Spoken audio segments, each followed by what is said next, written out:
Estamos de vuelta con Aquí vamos por Choc Multimedia.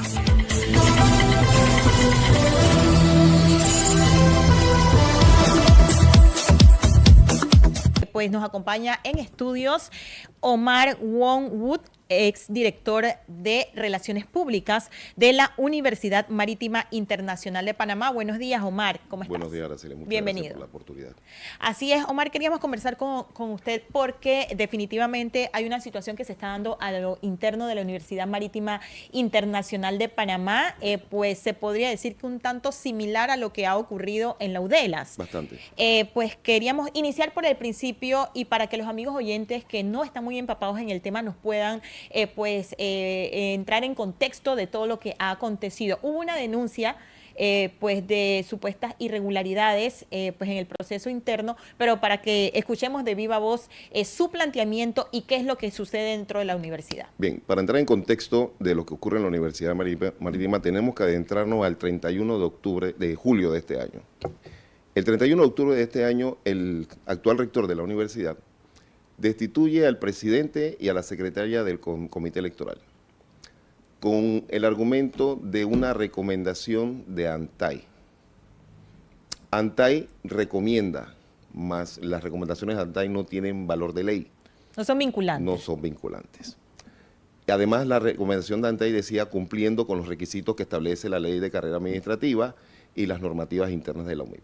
Sin embargo, el señor rector, Víctor Luna Barahona, decidió olímpicamente destituir a estos dos señores. ¿Por qué? Porque simplemente no los controlaba. El objetivo era controlar el comité electoral. Destituyen a estos dos profesores y los demás colegas, demás miembros del comité, renuncian. Empiezan a renunciar como medida de apoyo, como medida solidaria con los dos miembros del comité electoral. Eso ocurrió el 31 de julio. Entre el 7 de agosto a 14 de agosto renuncian los demás. Entre ellos, uno de los miembros, el suplente de la profesora Nilka Rosemena, que se llama Maximinio Araúz. El señor Maximinio renuncia el 7 de agosto, pero el 27 lo convencen los dos miembros que quedaban. Me tiro para atrás un poquito. Creo que el 11 de agosto, sí, el 11 de agosto, que se reunía el Consejo Superior, la ministra preguntó si el comité electoral estaba conformado. Y los directivos del UMIP le dijeron que sí, cuando era totalmente falso. Solamente había dos miembros habilitados porque el resto había renunciado o se habían inhabilitado en solidaridad, como dije anteriormente. Sin embargo, le mintieron a la ministra y le dijeron, sí, estamos preparados, estamos listos. ¿Qué hicieron? Como había dos miembros habilitados y una suplente, agarraron al señor Máximo, un señor jornalero que se dedica a la jardinería en la universidad, y lo hicieron firmar 5 resoluciones. Estando su renuncia certificada, garantizada y sellada por el comité electoral el 7 de agosto. El 27 lo hicieron firmar, el 27 de agosto lo hicieron firmar 5 resoluciones, entre ellas 2 que son sumamente importantes para el tema del fraude. La convocatoria del estamento docente, de un miembro docente, y el calendario electoral de esa convocatoria. ¿Qué cargo tenía el señor Máximo? Es jardinero de la universidad. ¿Pero por qué tiene la facultad de firmar esa Él era el secretario resolución general encargado. Ok, entendí. Pero había renunciado. Pero solo él tenía la firma en ese momento. O sea, engañaron al señor diciéndole que su firma no había sido acreditada, no estaba, se perdió, lo que sea. Lo engañaron. Y el señor es un señor muy humilde. ¿Qué ocurre? El señor firma las 5 resoluciones. Y esa elección del elemento docente es lo que le da vida al comité electoral. Porque la norma dice que el comité electoral solo puede actuar con 3 miembros. Solo había 2. Hacen las elecciones de la pieza docente y gana el profesor José Ariel Jurado, que actualmente es el presidente, pero hay un detalle adicional. El acta de toma de posesión de José Ariel Jurado también necesita la firma de 3 miembros del comité electoral. Solo tiene 2. Porque Máximo firma las 5 resoluciones, pero después se da cuenta de que lo están utilizando y renuncia ese mismo 27. No le aceptan la renuncia, pero no se la sellan, para después acreditarla el 5 de septiembre. Y como máximo renuncia ese mismo 25 ese 27 de septiembre, ese 27 de agosto, se empiezan a corretear a buscar a la cadete Oda Siria, que también era miembro del comité electoral, argumentando la misma mentira, que la renuncia de ella no había sido acreditada. La cadete Siria se da cuenta de la falsedad, emite una nota dirigida a la ministra diciéndole todo lo que está pasando, renuncia y jamás firma el acta de toma de posesión del profesor Jurado. O sea, aquí estamos hablando no de faltas administrativas, aquí estamos hablando de delitos configurados y ya hechos con toda deliberación, con todas las del caso. Bien, cuando se da esta situación, evidentemente, uno, las elecciones no son ilegales al tenor de que solamente que fueron firmadas por dos personas. Por una persona renunciada. Okay. La segunda, tampoco el señor es legal porque su acta de posesión no tiene la firma del tercer miembro. Y ahí tiene la renuncia de la cadete Oda, la tengo ahí. ¿Qué ocurre? Todo esto ha provocado que se haya generado un ambiente de total desconfianza con el proceso electoral. Y yo lo digo a voz de cuello, esto es un fraude electoral estado desde la más alta esfera de la universidad, porque necesitan controlar el comité electoral para poder garantizarse las elecciones. Ahora, se preguntarán por qué controlar el comité electoral. Es sencillo y tiene que ver con lo que hablábamos al principio de la entrevista. Ayer se impugnó la candidatura del rector, candidato a rector, Víctor Luna Barahona. ¿Y por qué se impugna? Porque Víctor Luna Barahona, el artículo 77 del Estatuto Universitario establece que los candidatos a rector no pueden haber sido sancionados. Y aparte de que sus títulos académicos tienen que estar vinculados, tanto el título como las maestrías, los posgrados, tienen que estar vinculados con temas marítimos. Él no cumple con el tema de la titulación marítima en el tema de posgrado, porque él lo que tiene es un posgrado, una maestría en educación superior, que no es mala, ¿eh? La puedo tener yo, la puede tener usted, pero además de tener la maestría de educación superior, también necesita una maestría de la especialidad. Usted es periodista, yo soy periodista, yo necesito la maestría de educación, yo tengo un posgrado, pero también necesito una maestría en comunicación, en relaciones públicas, en algo vinculado con nuestra especialidad. Él necesita una maestría para poder calificar en temas marítimos. Pero actualmente él es el rector. Él es el rector. ¿Y cómo entonces sí pudo ser rector en primera instancia? Bueno, en aquel entonces, él ganó las elecciones en 2014. Ok. En ese 2014 fue las primeras elecciones. O sea, no había una normativa. comprensión amplia del tema. Pero más allá de eso, lo que realmente no lo hace a él candidato a rector es que él fue destituido en el 2015 como vicerrector académico. Y la destitución es la sanción más grave dentro de una institución. O sea, que ha tenido un proceso administrativo, se podría decir. Por ejemplo, en mi caso particular, si yo deseara ser rector. No podría. No podría. Ok. La única forma es que, evidentemente, no me hayan destituido y dos, que la Corte determine que mi destitución es ilegal. Es ilegal. En el caso del señor rector, el cargo de vicerrector académico es meramente libre de nombramiento y remoción, igual que mi cargo como director de Relaciones Públicas. Claro. Solo que a mí, él me destituyó no solamente como director de Relaciones Públicas, sino como funcionario de carrera administrativa. Yo fui destituido el mismo día de 2 cargos. Ok. ¿Ok? De 2 cargos, o sea, fui condenado por el mismo condenado 2 veces por el mismo supuesto delito que no hubo tal delito. ¿Y se pudo presentar alguna reconsideración ante esta destitución? Sí, de hecho, yo no estoy peleando a nivel mediático mi tema personal de la institución. Mi institución fue fue una arbitrariedad total y absoluta, y yo estoy peleando mi tema a nivel de las instancias correspondientes. Así que eso no me tiene la menor preocupación. Ajá. ¿Qué ocurre con este tema de la impugnación de ayer?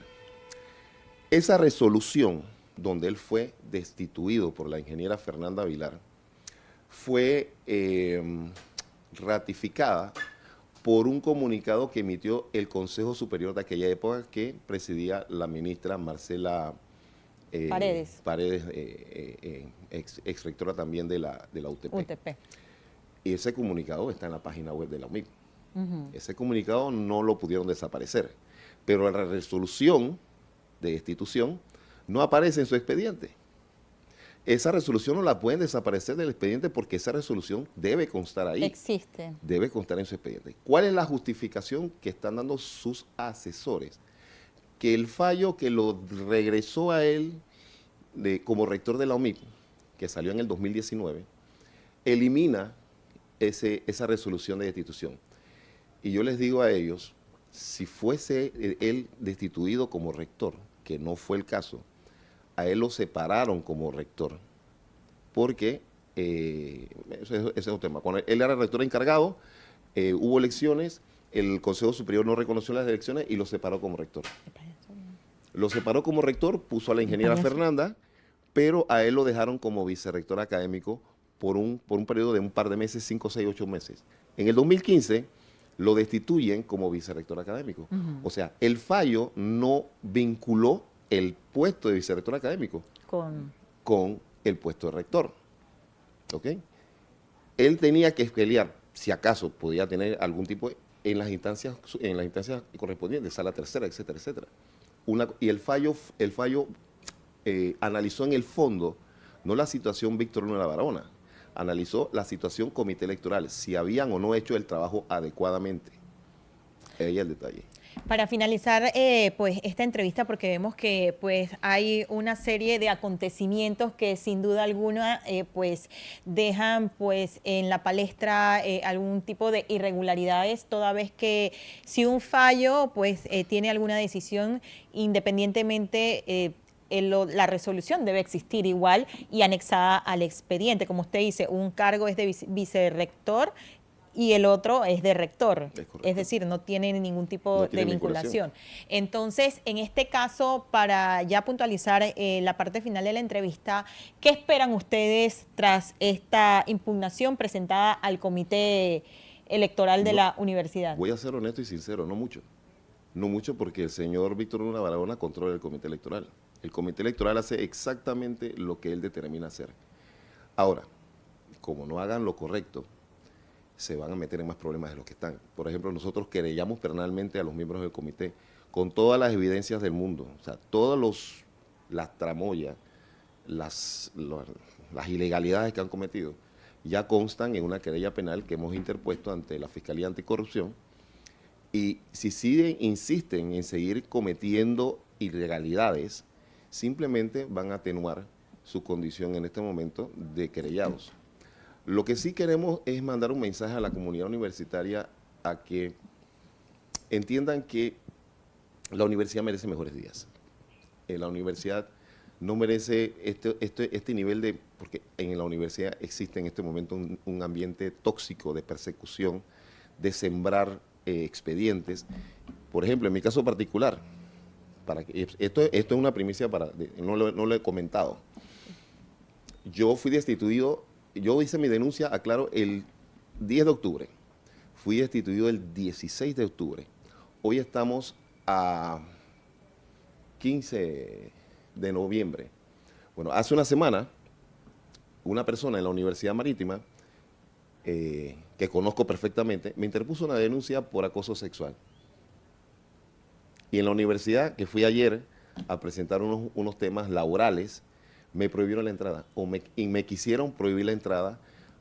Había una nota de la dirección administrativa, esto es inaudito, la dirección administrativa de la universidad emitió un memorando donde se me prohibía el ingreso a la universidad porque yo represento un peligro para la persona que me denunció por acoso sexual ante un juzgado. O sea, si esa persona a quien conozco hace más de 2 años, me quería denunciar por acoso sexual, tuvo todo el tiempo que yo estuve en la universidad para poder acusarme de acoso sexual. ¿Ok? Y me da risa porque la gente sabe perfectamente cuál era mi vinculación o mi relación con la persona. Pero la supuesta afectada ha generado estas reacciones tan ejecutivas. Porque se trata de una cuestión, entre comillas, si fuese así, particular, ¿ok? Y ella, si se siente afectada, llama a la policía, etcétera. Ella personalmente, no. Estamos hablando que la institución Acogió esa. acogió, emitieron una nota para que, pero eso tiene varias razones. Una, que yo evite el contacto con la universidad. Dos, amedrentarme, meterme miedo. Tres, que yo no apoye a ningún candidato. Okay. Esa es la fundamental. Las elecciones son el 5 de diciembre, me dicen. ¿Cuál sería el contrincante más cercano del señor rector? Antes de responderle eso, yo quiero dejarle claro a tus televidentes y oyentes. Las elecciones son tan rápidas, son tan veloces, que por lo general se tienen que realizar en un periodo de 4 o 5 meses. En la OMI se están realizando, como he mencionado, en un mes 20 días. No hubo campaña de promoción, para nada. No hubo campaña de capacitación. Las elecciones se convocaron hoy, a mañana comunicaron en un correo masivo y al día siguiente a retirar documentos. Claro. Bien. Hicieron una pantomima de que 14 participantes. De esos 14 participantes, por lo menos 8 eran sembrados. No, 7, 6. Hay 4 candidatos a rectores. Okay. De esos 4 candidatos a rectores está el propio rector, está el capitán Ernesto Cordobés, el capitán Demóstenes Sánchez y la profesora Fulia Garay. Tenemos un tiempo especial a los candidatos para hacer su campaña política, su proselitismo. Normalmente en la UMIM, en las 2 elecciones que ha habido, en el 2014 y en el 2016, se les dio un mes a los candidatos para que hicieran su campaña. ¿Sabe cuántos días le están dando a ellos ahora en este campaña? ¿Cuánto? 5 días. Wow. ¿Quién puede participar contra un rector que tiene 5 años empotrado en el puesto, Claro. que hace toda su publicidad interna, que está haciendo su campaña interna silenciosa en 5 días de campaña? Y lo peor aún es que las elecciones son el día de la rehabilitación. El primer día de rehabilitación, el último día de exámenes. ¿Cuántos estudiantes pueden participar en ese proceso? Y lo otro, en el comité electoral no hay participación estudiantil en la toma de decisiones. El comité electoral debe estar conformado por 3 estamentos: estudiantil, docente Y no se está tomando en cuenta. y no tiene. Ayer fueron las elecciones de los estudiantes para formar parte del comité electoral. Los resultados los van a dar el 25 de noviembre. Perdón, la proclamación la van a dar el 25 de noviembre, a solo 10 días de las elecciones. ¿Y qué pasó con el resto? ¿Qué van a saber esos muchachos del proceso electoral? ¿En qué participan? ¿Van a llegar en blanco? Simplemente, o sea, esto es un vulgar acto de fraude electoral gestado desde la más alta esfera. Y lo digo a voz de cuello. Bien, de esta manera queremos agradecer entonces la participación de Omar Won Wood, ex colaborador de la UMIC, quien precisamente se encuentra pues en un proceso ante una serie de irregularidades que se han cometido y de cara pues también a este proceso electoral que se avecina, como ya lo hemos mencionado, para el próximo 5 de diciembre, cuando hay un periodo de rehabilitación, cuando hay un periodo de exámenes y cuando la mayoría de los estudiantes pues ya no se encuentra asistiendo a esta casa de estudios. Así que pues muchas gracias y vamos a estar entonces pendiente a cómo avanza todo este proceso que se encuentra, reiteramos, entonces ante las autoridades correspondientes. Escúchanos por la 93.3 FM o míranos en vivo por YouTube desde las 6 de la mañana de lunes a viernes. Aquí vamos por Choc Multimedia.